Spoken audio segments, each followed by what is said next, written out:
a very useful, practical teaching that we often find in spiritual traditions, religious and traditions around the world, is the notion of stages of the path, stages of enlightenment, stages of union or awakening. And of course, depending on the tradition, these different types of teachings will vary because of different styles of practice, the culture, philosophy. So each tradition, each individual gives their own unique flavor to the path of awakening. We'll talk about it in different ways and identify what often sounds like different stages. But nonetheless, there's inevitably some kind of teaching. In fact, I don't really remember having encountered any kind of significant spiritual or religious tradition that doesn't have some kind of teaching or notion of stages of the path, in mystical traditions generally. And that's because it's so useful. There's such a it helps to develop some kind of clarity about what to expect on the path, but also especially to kind of get a larger overview. You get a, if you're climbing the mountain, you want to have not only some kind of insight into the path immediately in front of you, the place you're at on the path and the immediate terrain, but also what's the general direction? Where's the mountaintop that you're headed towards? You want to orient your work on the path in that direction, and what can you expect along the way. Some of those teachings have value in the sense that they prepare you for challenges that might arise so that you're not quite as caught off guard. States, stages, conditions that can come up, can be anticipated. Teachings, practices can be learned to navigate these stages. So it's just generally useful in a variety of ways, including that it's inspirational, that to get some kind of clarity about, even though of course we won't really have a deep appreciation for the more advanced stages of development until we've realized those stages, we can develop some kind of a sense of what that means, and especially if we encounter people or read about people who are at deeper stages, or perhaps even have some kind of momentary experience where for moments or even extending into minutes or longer, we might have a high moment where we've tasted a deeper stage with enough richness that it becomes not only a clarity and insight into these deeper stages, but also some inspiration about what's to come, what the purpose of the path is. So we do find universally that there is inevitably, for instance, in Buddhism, because there's so many schools of Buddhism with a number of different models from the original teachings that Buddha gave, where he identified 4 major stages of awakening, the 4th stage culminating, the Arhat, culminating in the realization of nirvana. Then later the Mahayana school developed a system of understanding the path of bodhisattvahood. And there's points of view, like the Bhumis or stages of bodhisattvic development, culminating in complete Buddhahood, full spiritual realization. Or in, say, Chinese Chan and Zen Buddhism, there are the systems like the 10 ox-herding pictures that clarify different stages. So in Buddhism, we see a variety of these systems.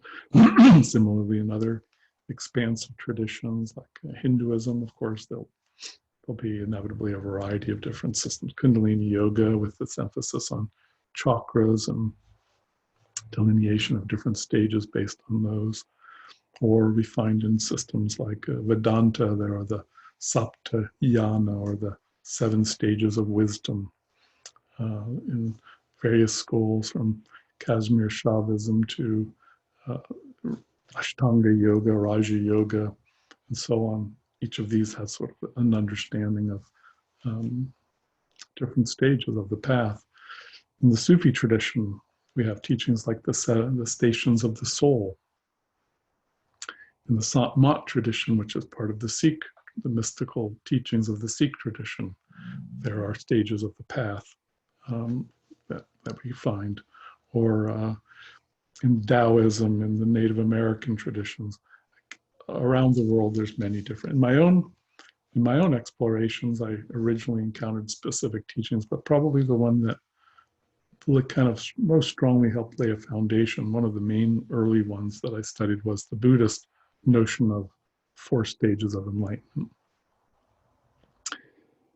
But as I looked around at different things like the Saint teachings or the Sufi stations of the soul, or teachings from modern esotericism from different parts of the world, different individuals, I began to notice also that there were patterns.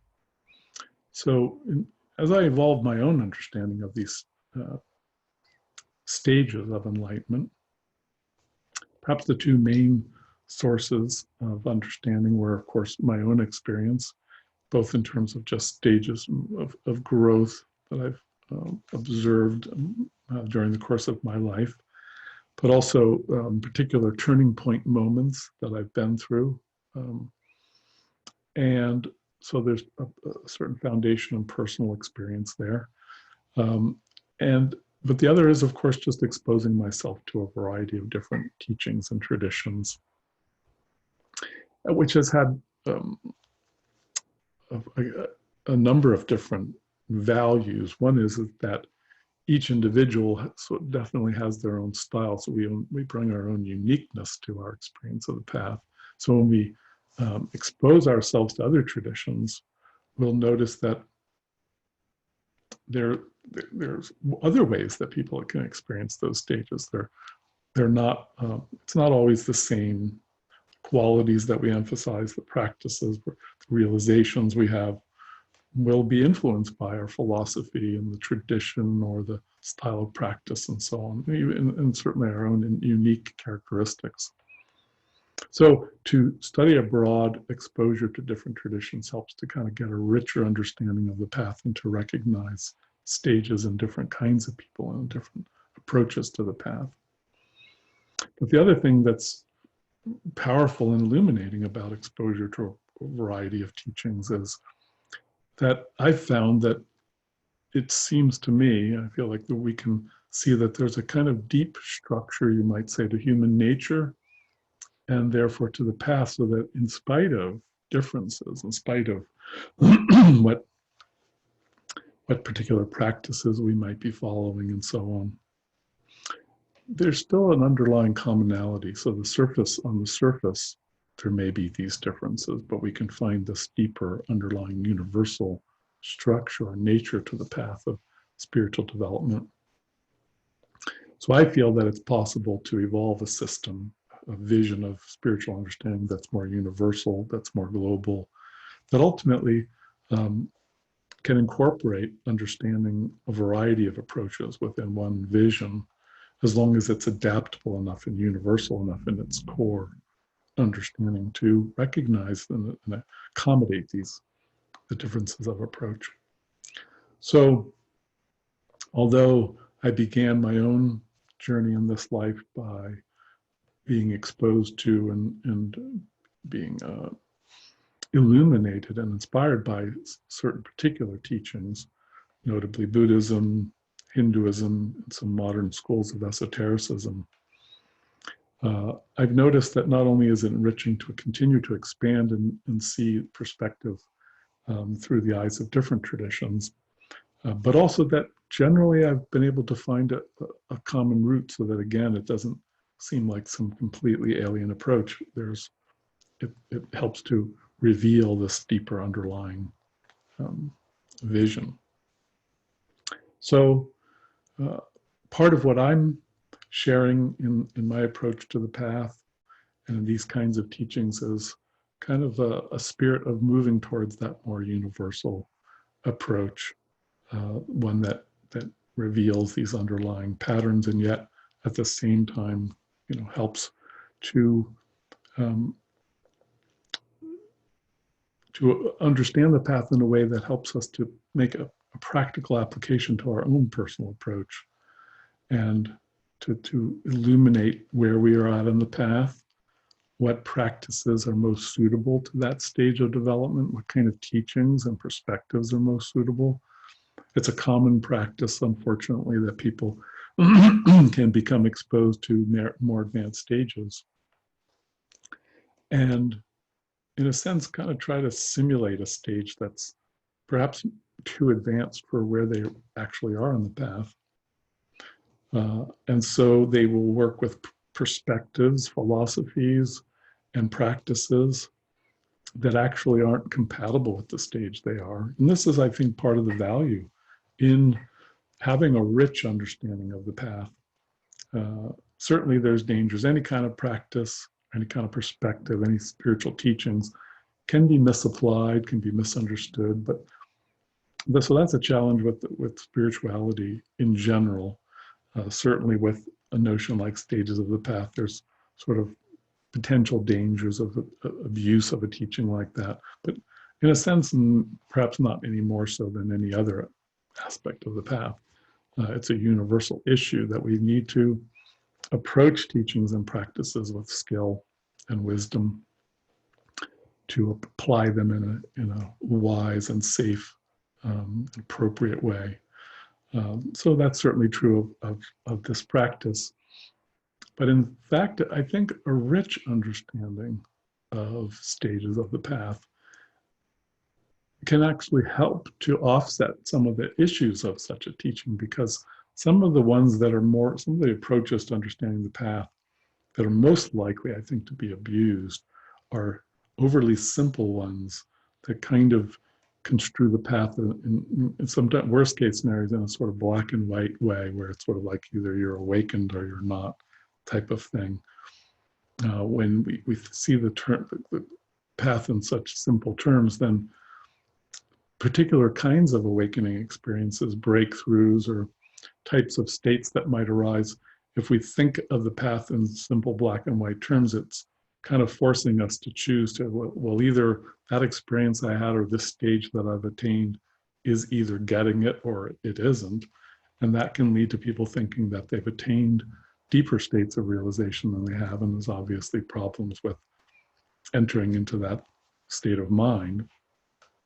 So one of the values of a nice, clear, rich understanding of the basic stages of spiritual evolution is not only that it helps to illuminate wise ways to practice at a particular stage, but also to be clear about the true nature of what stage we're at, and so that we don't get confused and we don't slip into thinking, for instance, oh, I've arrived, when there's more. You know, one of the things, incidentally, that's sort of inherent in some of the most mature versions that I've encountered, and certainly my intuition about the nature of the path, is there really isn't an end to that process. There's an aspect of the path that is open and ongoing.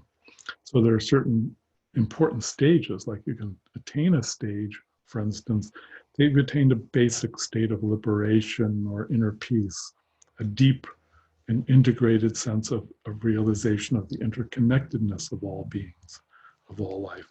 Through that realization, a sense of wholeness, a sense of sort of a certain type of completeness and peace. And it doesn't necessarily mean our relative knowledge, for instance, and wisdom on a day-to-day level is perfected, nor does it mean even that our character is absolutely perfect. Although there is, I think, a correlation between a deep realization of interdependence and an illumination of our character that kind of goes to a large extent hand in hand. But the types of qualities that are emphasized, our spiritual philosophy, our day-to-day knowledge of life, can vary from person to person, even after having attained a deep level of that realization. But then there are aspects and stages of refining that and enriching enlightenment that actually go on after that. And as far as I can see, there's no limit to that. It's vast. And so we do actually find that there are a variety of sort of what you could call post-liberated or post-deeply enlightened stages. And that, you know, that's less familiar territory to the average practitioner, so there's perhaps less known about those stages, although in various traditions we do find some insights into that. So in my own teachings, I certainly cover some general sense of those stages. So there are various kinds of very practical reasons. It's similar to, let's say, going to college. And my sense of the path is such that the greater clarity we have about the specific stage, the more we can kind of zoom in more efficiently. Things to just kind of know about in the back of our awareness, but not dwell on because they're not as relevant, they're not as useful to the stage that we're at. So if we get a greater clarity about that, we can kind of, you know, home in on what's really relevant, what kind of practices are most valuable to me at this stage. And in that sense, it's similar to something like being in school. You know, you don't want to be striving to learn a particular level of a subject, you know, for a freshman in college. Unless we're particularly precocious in the subject, we don't want to be doing, you know, upper level or, you know, postgraduate studies in that field. We want to lay a proper foundation and study the things that would help us to actually make sure that we gain that foundation. And so in that basic sense, it's very similar, I think. The spiritual path is very similar to that in that it's, we do want to lay a very solid foundation, and upon that foundation, our awakening is facilitated, and we're better able to understand deeper stages and deeper practices and deeper teachings. And so it really feels like there's actually very much a truth in the spiritual path that there are ideal ways to practice given a particular stage, and we can kind of miss that by under or overshooting, you might say, the stage that we're at.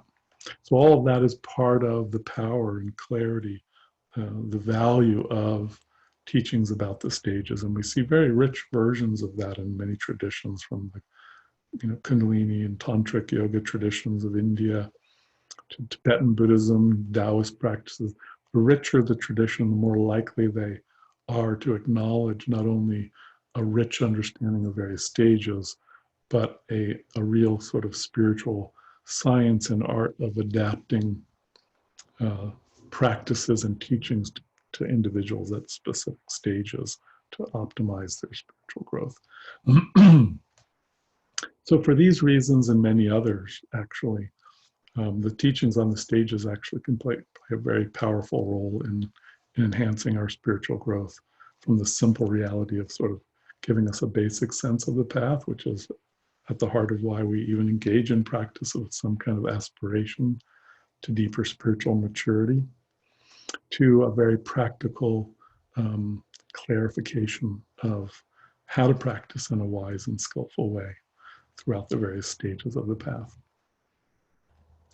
So this is sort of an introductory overview of that. For those who are interested in going a little deeper into that, you can follow the link with this video to the website. Perhaps we'll add more videos as we go to the YouTube channel where this video is, but also there'll be other resources, especially some writings, and also webinars on topics like this that can be found at the website.